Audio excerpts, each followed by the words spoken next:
Hello everyone, வணக்கம். ஒரு 2 மணி நேரத்துக்கு முன்னாடி ஒரு வீடியோ ஒன்று நான் பார்த்தேன். அந்த வீடியோ இனவெறி தாக்குதலையும் ஒரு நாட்டை விட்டு வெளியேறுன்றது சகஜமாக ஒரு கெட்ட வார்த்தையும் ஒருத்தன் திட்டுறான். இந்தியன்ஸ் ஒரு அமெரிக்காவில் ஒரு ஸ்ட்ரீட்டில் நிற்கிறாங்க. அந்த வீடியோ உங்களுக்கு நான் ப்ளே பண்ணுறேன்.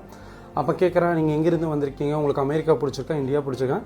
இந்தியா என்னோடய ஃபேமிலியாக இருக்குது, அமெரிக்கா எனக்கு பிடிச்சிருக்கும் போது அவன் ஓப்பனாக ஒரு விஷயங்கள் பேசி ஒரு சொல்லக்கூடாத வார்த்தையை கூப்பிட்டு நடு ரோட்டில் நின்றுக்கிற அந்த தம்பதிகளை பார்த்து வார்த்தைகள் வீசுகிறாங்க.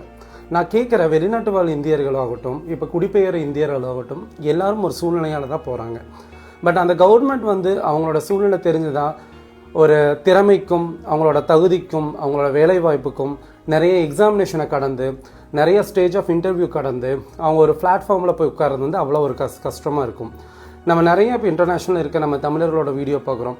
நான் இந்த கண்ட்ரிக்கு இத்தனை வருஷம் ஆச்சு, பீயிங் அ ஸ்ட்ரகிள், எப்படி நான் ஒரு வீடு வாங்கினேன், ஒரு கார் வாங்கினேன், இப்போ எப்படி இந்த சொசைட்டியோட நான் வாழ்ந்துட்டு இருக்கிறேன், இங்கே என்ன மாதிரி சிஸ்டம் வந்திருக்கு, அதெல்லாம் அவங்க எக்ஸ்பீரியன்ஸ் சொல்லுவாங்க.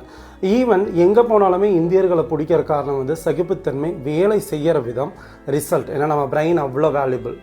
அவங்க கண்ட்ரியில் அந்த பேசினவனுக்கு ஃபஸ்ட்டு மூளை கிடையாது, சகிப்புத்தன்மை அவனுக்கு சுத்தமாகவே கிடையாது, ஒன்றிணைந்து வாழணும் என்ற அந்த ஒரு கான்செப்டே தெரியாது. மெயினாக பேரண்ட்ஸை நல்லா வச்சு பார்க்கணுன்ற கான்செப்ட் அவங்களுக்கு தெரியாது. நம்ம ரொம்ப அன்பானவர்கள், பண்பானவர்கள், நாகரிகம் தெரிந்தவர்கள், இந்த மாதிரி விஷயங்களால மட்டும்தான் பல நாடுகளில் இந்தியர்களை கொடி மேலே சொல்லுவாங்களே, தலைக்கு மேலே தூக்கி அந்த கொடி பறக்கிற அளவுக்கு நம்மளை சேரிஷ் பண்ணுறாங்க. ஈவன் அரபு கண்ட்ரிலலாம் இந்தியன்ஸை அவ்வளோ ரெஸ்பெக்ட் பண்ணுவாங்க. திறமை வாய்ந்த இந்தியர்கள் தான் எல்லா நாட்டிலையுமே இருக்காங்க. அமெரிக்கா, கனடாவில் மட்டும் கண்டினியூவாக நடக்கிறது என் நாட்டை விட்டு போ, இங்கே இருக்காதுன்னா அவங்க ஏன் அந்த ஒரு வார்த்தையை சொல்கிறாங்க? கவர்மெண்ட் இதுக்கு என்ன ஸ்டெப் எடுக்கிறீங்க?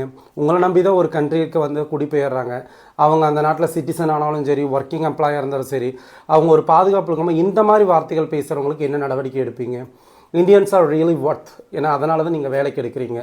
இந்தியன்ஸ் ஆர் பர்ஃபெக்ட் ஜென்டில்மேன்ஸ், அதை மாதிரி ஜென்டில் விமென்ஸ்ன்னு கூட சொல்லலாம்.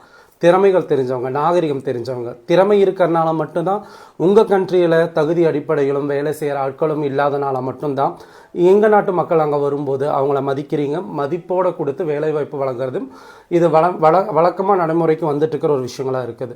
ஆப்பர்ச்சுனிட்டி எல்லாருமே கொடுக்குறீங்க, பட் சூஸ் பண்ணும்போது பெட்டராக தானே சூஸ் பண்ணுறீங்க. இது இந்தியனுக்கு மட்டும் கிடையாது, எந்த கண்ட்ரியில் இருந்தாலும் எந்த மக்களுக்கு நடந்தாலும் இதை நம்ம கேட்டிருப்போம். பட் இந்த வீடியோவில் அந்த தம்பதிகள் அவ்வளோ சகிச்சுட்டு போகிறாங்க. ஸோ என்னால் இமேஜின் பண்ண முடியல இந்த மாதிரி ஒரு வார்த்தைகள் வெட்டுறாங்கன்னும் போது. பட் டெக்னாலஜி வளர்ந்துருச்சு சொல்லுங்க. இந்த மாதிரி மட்டமான ஆட்கள் மூளை எப்போ வளரும்? எப்போ இவங்க நாகரிகத்தை புரிஞ்சுப்பாங்க?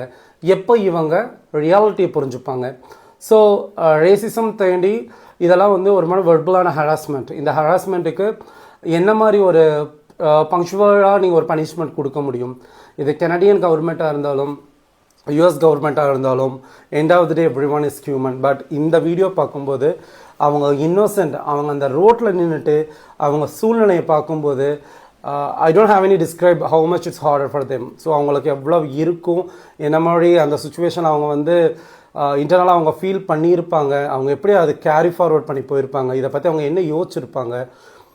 ஸோ இந்த வீடியோவில் நான் கொடுக்குறத ஒரே விஷயம், இந்தியன்ஸ் எல்லா இடத்துலையுமே வேல்யூபிள். திரும்ப நான் ஒர்த்துன்னு தான் சொல்லுவேன். நீங்கள் அதனால தான் உங்கள் கண்ட்ரியில் மண் மாதிரி ஆட்கள் இருக்கிறாங்கனால தான் எங்களை நீங்கள் எடுத்துகிட்டு போகிறனால அந்த கண்ட்ரி செதுக்கி வளருது. ஸோ என்ஆர்ஐஸாக இருக்கிற நீங்கள் யாருமே எந்த இடத்துலையுமே கவலைப்படாதீங்க. Being a proud Indian. எந்த இடத்துல இருந்தாலுமே உங்களோட சக்ஸஸ் தெரியும், உங்கள் வேல்யூபிள் தெரியும். இந்த மாதிரி ரேசிஸை நீங்கள் ஹேண்டில் பண்ணும்போது வாய்ஸ் அவுட் பண்ணுங்கள், சைலண்ட்டாக இருக்க வேணாம். ஸோ நன்றி, வணக்கம். இது போல் வீடியோக்களுக்கு என்ன நீங்கள் தொடரலாம். நன்றி.